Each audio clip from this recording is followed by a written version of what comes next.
I must admit, I feel very privileged to be up here talking to this group and also to introducing people that I admire and respect so deeply and have influenced my life.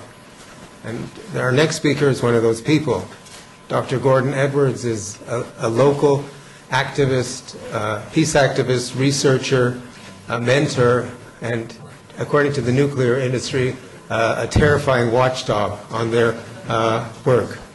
His knowledge, vast knowledge, and ability to synthesize complex issues into clear, focused information on the roots of nuclear weaponry, nuclear power, and how it influences our Canadian lives and those of us who live in Montreal, how it concerns us just upstream to Gentilly, which is being retooled to the tune of $1.9 billion in the near future, and our Ontario neighbors who have CANDU reactors as well need to listen to his words very carefully.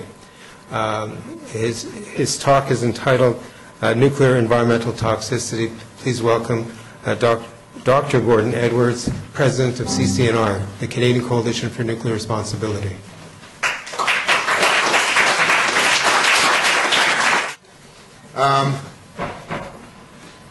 I do believe, thank you very much, I'm really honored to be here and be able to present to you on this subject of nuclear environmental toxicity. This is not actually a title that I chose, and I've had a great difficulty in wrapping my mind around it. What do we exactly mean by nuclear environmental toxicity?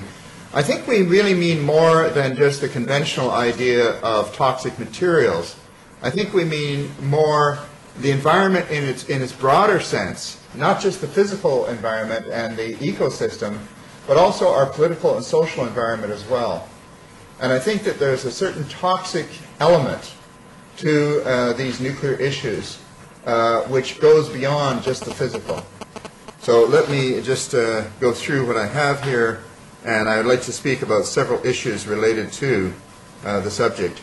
This is an advertisement from the nuclear industry, the power of environmental responsibility, and it shows hands cradling the globe, this precious globe of the Earth.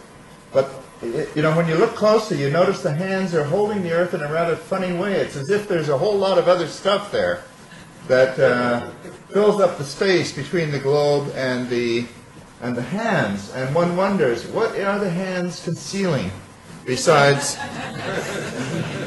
the globe itself?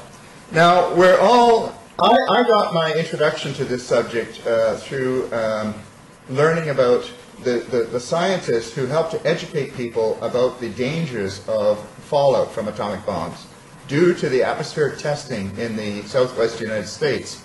This was something that really touched people directly and therefore enabled the mobilization of large numbers of people because it's something they felt was affecting their children. As we all know, the whole nuclear enterprise depends upon one naturally occurring element, which is uranium. Uranium is the key element of all civilian and military nuclear technology, and Canada is the world's largest producer and exporter of uranium and always has been. It is the heaviest element naturally occurring on the periodic table until we started producing heavier ones through nuclear reactions. This is a monument, as some of you have seen this before. It's a monument from the ex-Soviet Union of the splitting of the atom.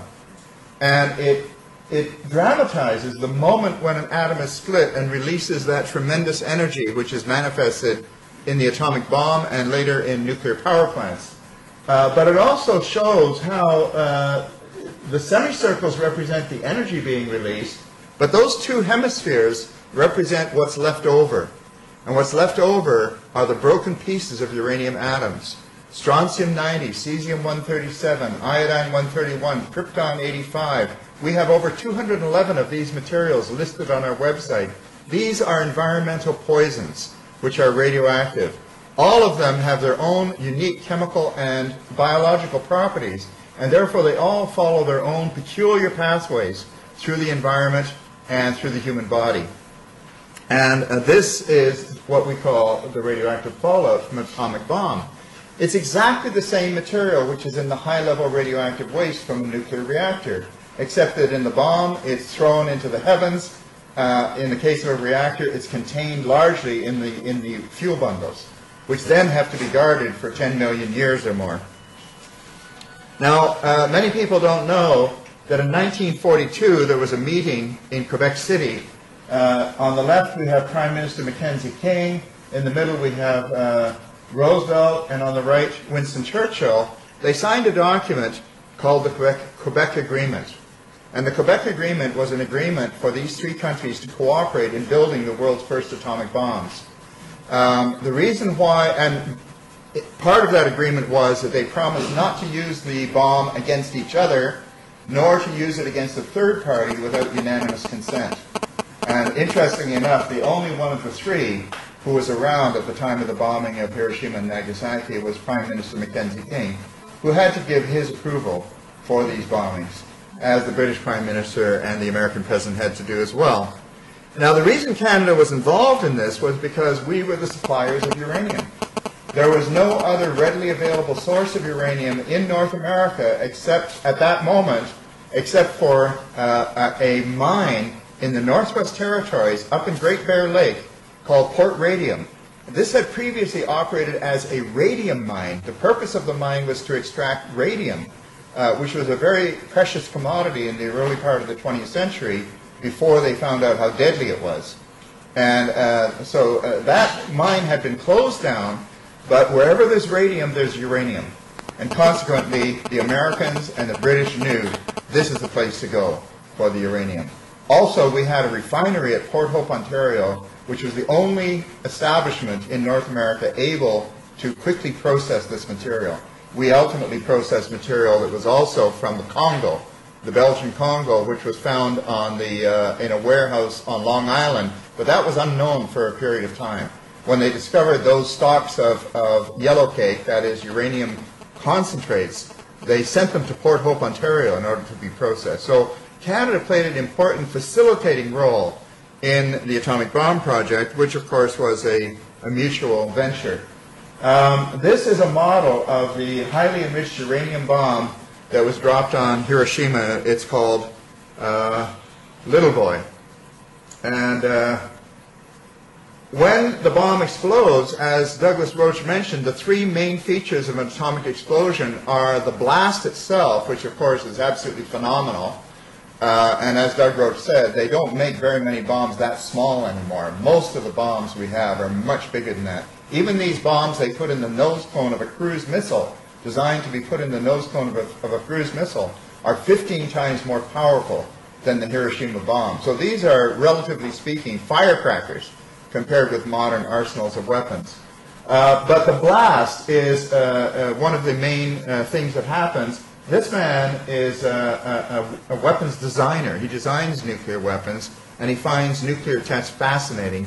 And he told Bob Del Tredici, who took these photographs, my friend and colleague, that he hopes that they never stop nuclear testing because it's so interesting.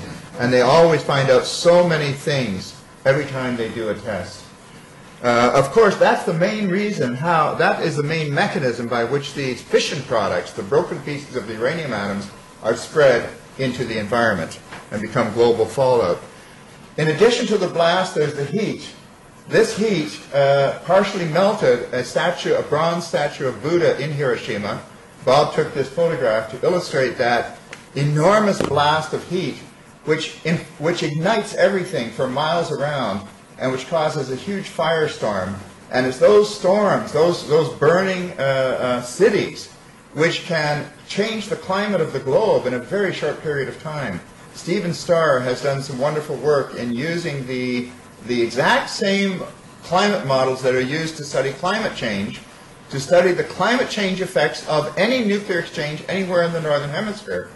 If, for example, there was an exchange of nuclear weapons between India and Pakistan, this could cause climate change all over the Northern Hemisphere. I think it's very important that we, in alerting our fellow citizens and ourselves even to these dangers, that we